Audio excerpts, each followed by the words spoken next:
ملکہ شاہ جہاں بر صغیر کی ملکہ تھی، چونکہ وہ شیعہ مذہب سے تعلق رکھنے والی تھی تو اس لحاظ سے ہر وقت یہ سوچتی تھی کہ پورے بر صغیر کے اندر شیعہ مذہب رائج ہو جائے۔ اس کے لیے بہت محنت کرتی، جتنا تک ہوتا وہ کوشش کرتی، اور اس کو یہ بھی معلوم تھا کہ بر صغیر کے اندر اس وقت بہت بڑے بڑے علماء موجود ہیں مسلمانوں کے۔ اس نے اپنے وزیروں سے جو شیعہ مذہب کے تھے ان سے مشورہ کیا کہ ہمیں کیا کرنا چاہیے کہ ہمارا شیعہ مذہب پورے بر صغیر کے اندر جو ہے وہ بڑھتا ہوا دکھائی دے۔ تو انہوں نے مشورہ دیا کہ اگر مسلمانوں کے خلاف مناظرے کا سٹیج لگایا جائے اور ہمارے بڑے بڑے ذاکرین کو بلایا جائے ایران سے، کیونکہ ایران ان کا مرکز ہے، وہاں سارے ہی شیعہ موجود ہیں، تو اس وجہ سے انہوں نے کہا کہ ایران سے بہت بڑی تعداد بڑے بڑے ذاکرین کی، بڑے بڑے علماء کی بلائی جائے جو بر صغیر کے اندر آئے اور حکومتی سطح پر ہماری مکمل حمایت کے ساتھ مناظرہ ہو۔ اس مناظرے کے اندر مسلمانوں کو شکست فاش ہو جائے۔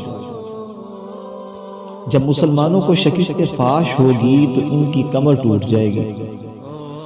ان کا مذہب کمزور پڑ جائے گا اور لوگ ذوق شوق سے شیعہ مذہب میں داخل ہونا شروع ہو جائیں گے۔ ملکہ شاہ جہاں کو ان کی آراء بہت پسند آئیں۔ انہوں نے ایک خط لکھا ایران کے بادشاہ کی طرف کہ میں ملکہ شاہ جہاں بات کر رہی ہوں اور مجھے بہت بڑے بڑے ذاکرین، بہت بڑے بڑے مناظر اسلام تو نہیں کہا جا سکے گا ان کو کیونکہ غیر مسلم، بہت بڑے بڑے مناظر وہ بھیجے جائیں بر صغیر میں تاکہ مناظرے کا سٹیج میری مکمل حمایت کے ساتھ لگایا جائے اور مسلمانوں کو شکست فاش ہو۔ تو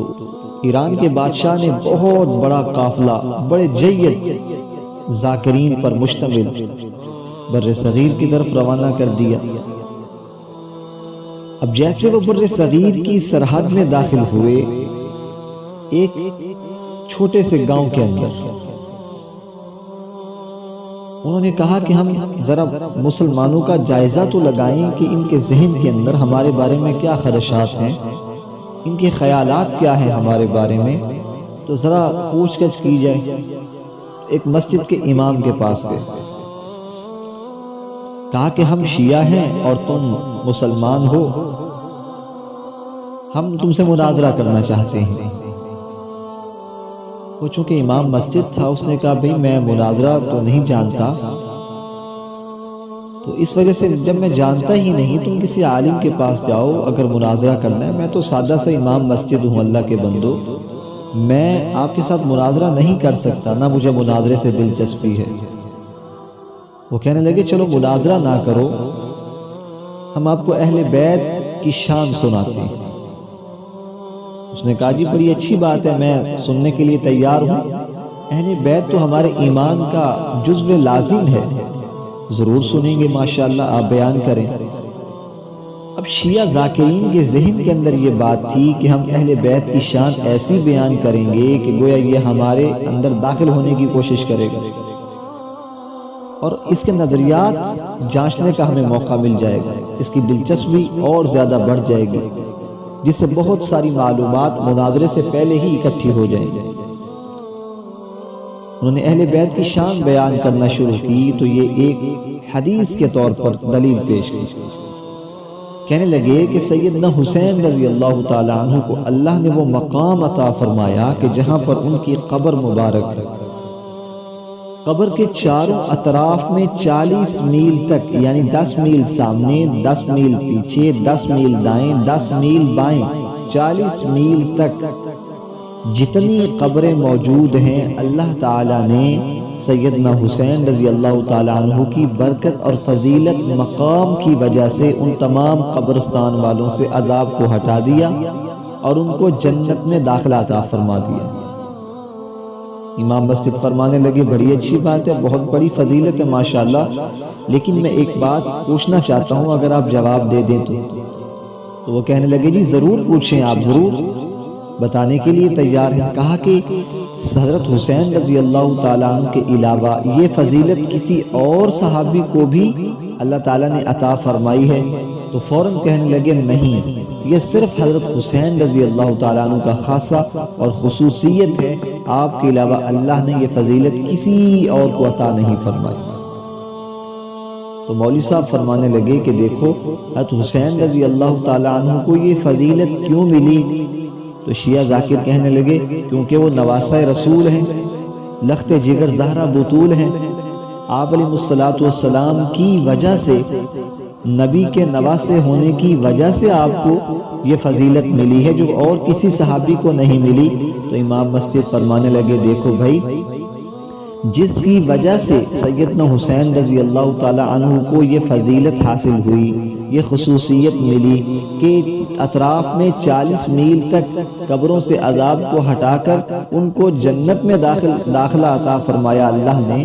تو جس کی وجہ سے یہ فضیلت حاصل ہوئی اس پیغمبر کا مقام کتنا زیادہ ہوگا؟ وہ کہنے لگے جی بہت زیادہ ہوگا۔ تو فرمایا کہ دور نہ جائیں، پیغمبر کے جو پہلو میں سیدنا صدیق اکبر رضی اللہ تعالی عنہ، سیدنا عمر فاروق رضی اللہ تعالی عنہ جو دفن ہیں،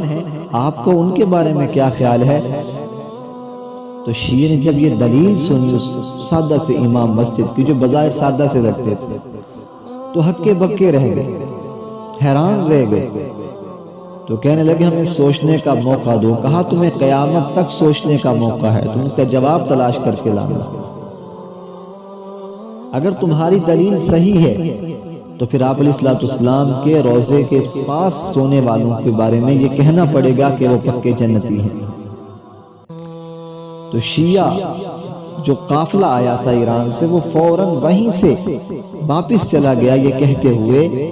کہ یہ مسلمانوں کے عام مولوی کا یہ حال ہے، اس کی دلیل کا جواب نہ دے سکے تو ہم شاہی دربار میں بڑے علماء کا جواب کیسے دیں گے؟ یہ کہتے ہوئے واپس چلے گئے۔